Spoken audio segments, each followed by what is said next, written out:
Olá, amantes das artes! Estão preparados para continuar desvendando as obras de um dos museus de arte mais visitados do mundo? Pois é, o Museu d'Orsay, o ano passado, ele ficou em 10º lugar nessa lista e ele recebeu 3.440.000 pessoas.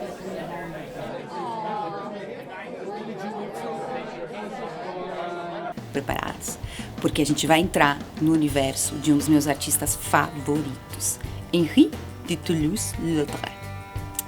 Ele é considerado um pós-impressionista, mas que raios é isso de pós-impressionismo?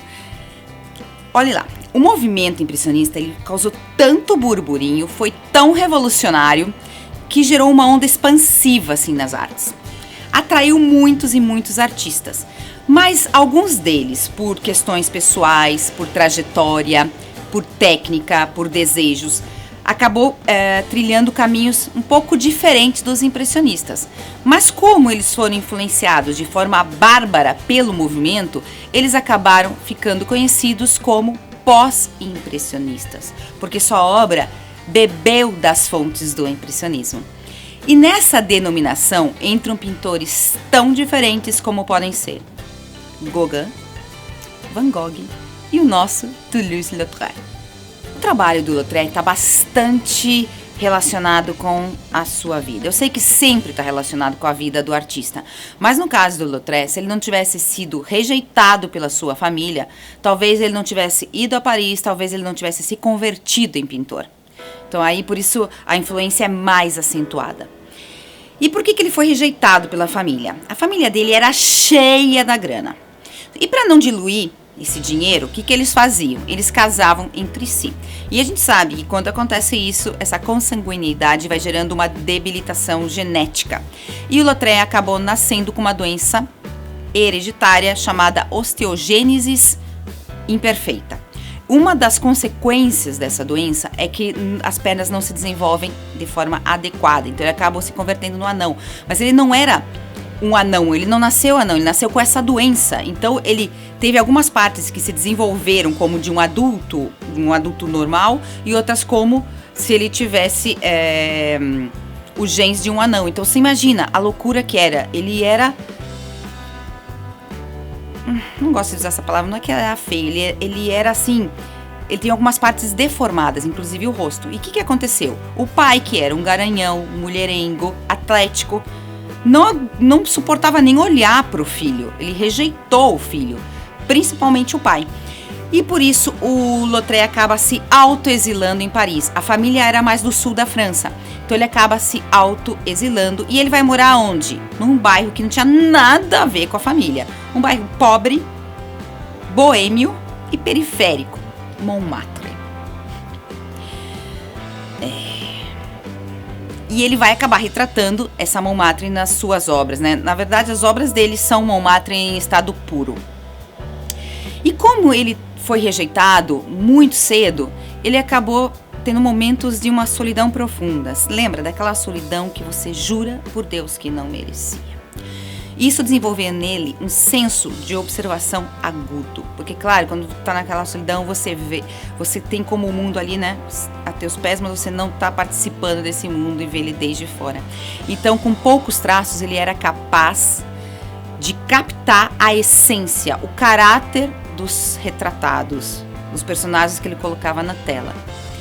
E como eu falei que ele era pós-impressionista, quer dizer que ele teve uma influência bárbara dos impressionistas. E ele sofreu uma influência muito grande, principalmente do Manet e do Degas. E do Degas foi assim enorme. Dá uma olhadinha nessa tela. Rousse, ruiva ou asseio pessoal, porque é uma mulher ruiva fazendo a sua higiene pessoal. Aqui que a gente vê o mesmo tema desse universo feminino que o Degas abordava nas suas obras. Só que com uma pequena e grande diferença. O Lautrec ele se sentia amado, respeitado por essas modelos, prostitutas, atrizes, dançarinas, que davam assim todo aquele carinho que a família não dava para ele. Então ele vai pintar essas mulheres de uma forma muito mais cálida, mais até pessoal, assim, porque ele conhecia. Ele não estava só observando como o Degas. Então tem essa diferença. E aqui nesse quadro também, além do tema, ele vai utilizar uma técnica que foi desenvolvida pelo Degas. Primeiramente, o Degas desenvolveu essa tela porque eles constataram que as tintas óleo estavam com algum problema, que depois de um tempo os quadros ficavam, tudo que se pintava com elas ficava meio amarelado.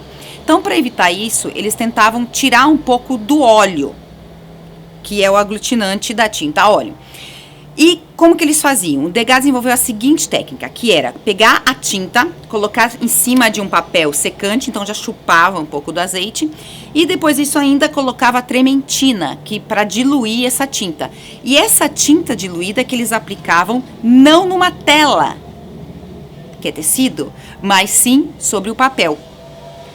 E isso fazia com que a trementina, ela evapora rápido, então a secagem era muito mais rápida, e isso era ótimo porque eles pintavam muito mais rápido que os acadêmicos, porque eles pintavam instantâneos, eles pintavam os momentos, então para eles isso era ótimo. E fora isso, eles conseguiram um efeito incrível, né? O Degas conseguiu esse efeito incrível que é, quando você tá diante dessa tela, não parece óleo. Parece que que eles usaram a técnica do pastel, que é aquele gizão de cera, sabe? Isso dá você tem uma outra sensação quando você está diante dessa tela. E esse efeito casava perfeitamente com os temas do Toulouse-Lautrec, que eram temas assim mais escuros, mais intimistas, ambientes fechados. Então ele vai usar muito e muito essa técnica desenvolvida pelo Degas. Falei que o Lautrec pintava basicamente Montmartre. Mas se a gente quer ser mais específico ainda, muitas das suas obras mostram o cabaré Moulin Rouge. Como essa em que a gente vê a dançarina Jeanne Avril. Ele chegou até a fazer os cartazes publicitários do cabaré, mas isso eu vou falar mais adiante porque ele usava uma técnica que se chama-se litogravura, que é uma gravura que se faz sobre pedra, mas eu vou explicar logo em outro episódio, aí em outra série que eu vou criar para vocês. Aqui agora é importante a gente ver nessa obra, primeiro, que olha como ele consegue, com poucos traços, aquilo que eu falei para vocês, mostrar esse caráter do personagem. Ele usa poucos e faz então o que a gente chama de economia de recursos. Só mostra o que é extremamente necessário. Essa obra, Na Cama, é uma das minhas favoritas, que eu acho tão bonita, tão poética, mostra aquele momento de preguiça, né, que a gente tem na cama e tal. O edredom é cheio de cores, isso a gente aprecia mais quando a gente tá na frente, assim, né, ao vivo e a cores. Além do que, é possível ver as linhas da construção, como ele construiu a imagem, essas linhas a gente consegue ver. Os pintores acadêmicos, eles escondiam, apagavam essas linhas de construção. Mas na modernidade, em que uma pintura é exatamente isso, uma pintura não é uma cópia da realidade, eles vão manter essas linhas. Então a gente consegue ver como o pintor estruturou o quadro, que é uma coisa super genial, e a gente consegue ver muito bem nessa obra do Toulouse-Lautrec. Gostou do Toulouse-Lautrec? Então já sabe, compartilha esse vídeo com os teus amigos, enche esse mundo de arte. Eu sou a Patrícia de Camargo e se você se inscrever no nosso canal vai ver muito mais vídeos de arte e vídeos de destinos para viajar ainda melhor e planejar aquelas viagens dos sonhos. Eu te deixo com um beijo no teu coração.